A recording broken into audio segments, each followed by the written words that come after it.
are the Professionalists. Today you're going to be dealing with myself, Michael, and my co-host, Philip. Hello. And we're going to be going over Assassin's Creed 3.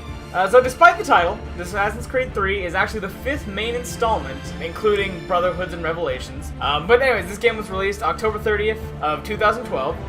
I believe it was a cross-platform release. It came out for PS3, Xbox 360. A follow-up came up. I believe there's an expansion about George Washington trying to take over the world, which is hilarious. And there was another one where you were a female assassin. I can't remember the name of it. Liberation, I believe, but that was strictly for the PS Vita. Alright, so a lot of things are going on in Assassin's Creed 3.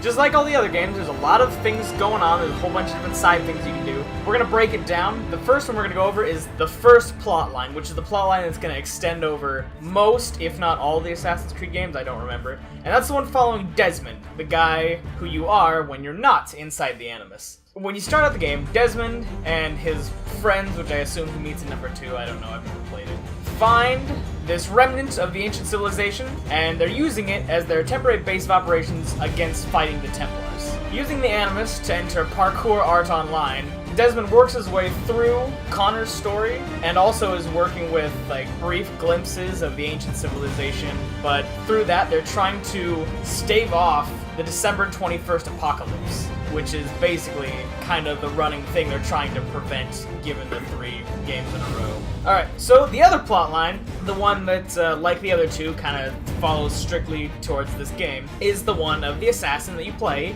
in the Animus. It's Connor. Connor's kind of different, being that instead of just being white like all the other ones have, Connor is half Native American. Diversity! Diversita!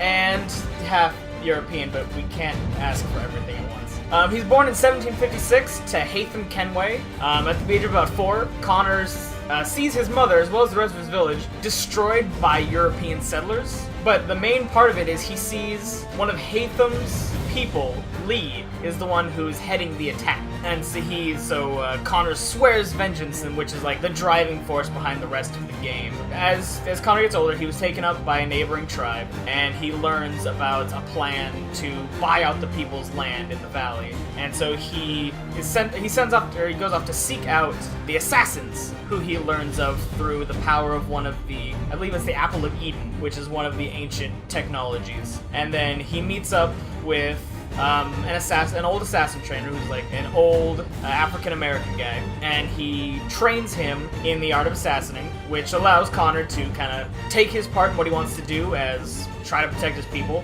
but he also kind of gets forced into the war of the time, which is the Revolutionary War. The assassins being on the side of the colonists and the Templars being on the side of the British. It kind of sets up a situation like Lincoln, Vampire Hunter, in that Lincoln is helping the North, but they're really anti-vampire, and the vampire helping the South because they are pro-vampire. This is the same thing. Connor is helping the colonists and the assassins because it's helping, try to help his own people, whereas the Templars are helping the British because they have a huge hold in British society now, so they want Britain to keep control of everything. So that's just a basic rundown of the story, and now Phil is going to talk about one of the more important parts of the game, I think, which is the combat. So, stabbing people time, you've of course got the trademark assassin wristblade. You've got sword, you can steal people's muskets and stab them with it, or shoot them. My favorite weapon, though, is a dagger on a rope.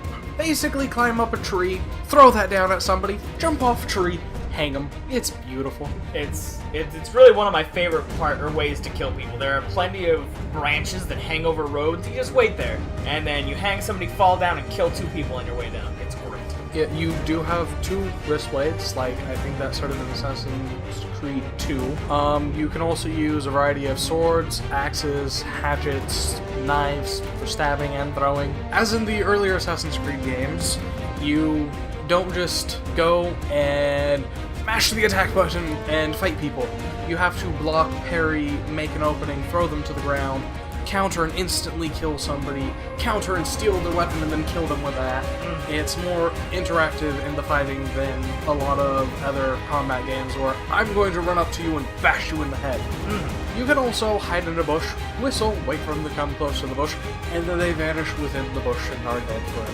Which is great, because you can find carts full of hay that you're just kind of going by and like, hey, did that cart just whistle at me? And then they're gone, and you pop out in that body. You don't even have to deal with that body. It's gone. And another thing about Phil was talking about the reactionary combat.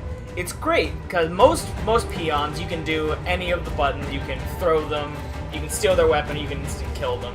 Some of the higher-ups, you have to do a specific one, because say if you try to disarm an officer, he punches you in the face and kind of mocks you. Or if you try to instant kill a woodsman, he hits you in the face with the butt of his axe. And so you kind of have to know your opponent and vary how you play based on what you're going up against, which I thought was really cool. So, other things you get to do with your knives and your bows and your guns is you get to do side missions. Or rabbits. Those or rabbits. Hunting, there's a hunting society where you go about and you collect and kill different animals in different ways. You can use bait, snares, you can air assassinate them, and you can also kind of map out the hunting regions where each of them is. Another one of the big things is you can recruit assassins to you via the storyline, and you send them on missions in each of the colonies. Like, you don't get to go into most of the colonies, because that would just be ridiculous. You send these little guys on missions here and there, which open up, I believe it opens up more trade routes, and it gives them experience so they can do more things, help you fight, collect things. And so all of these kind of comprise the never-ending story of what you can do outside of the main storyline. So, the homestead, it's the place where Connor is trained as an assassin. Old Kane guy trains you, and he's got this old dilapidated mansion on this plot of land. And as you go there, like when you first get there, it's kind of run down, it's kind of crappy. However, through buying upgrades and through just general expansion, you make your entire homestead nicer. You collect things for the inside of the house by unlocking achievements and finding items. Through these, you make it look nicer, you kind of unlock brownie point things. And also, every once in a while, whenever you're in the town or the wilds or near the homestead, you'll find people. And these people need help doing something, or they're looking for a new place to go, because usually the British have screwed them over somehow. And so you get them to join you, and these people all have trades, allowing you to buy resources from them. They help you out by selling you things, they craft things for you, and by doing this, you can just make your own kind of bustling little town inside of your homestead, making it a really multi-purpose home base. And for naval combat. So, on the coast for all the 13 colonies. So you have to deal with boats, sea battle. Combat system with the naval battles is you can speed up, slow down the boat. You've got weaker guns that you can aim, or you're fuck everything up, I want to blow up that mountain. Big guns that can be aimed. Hadouken!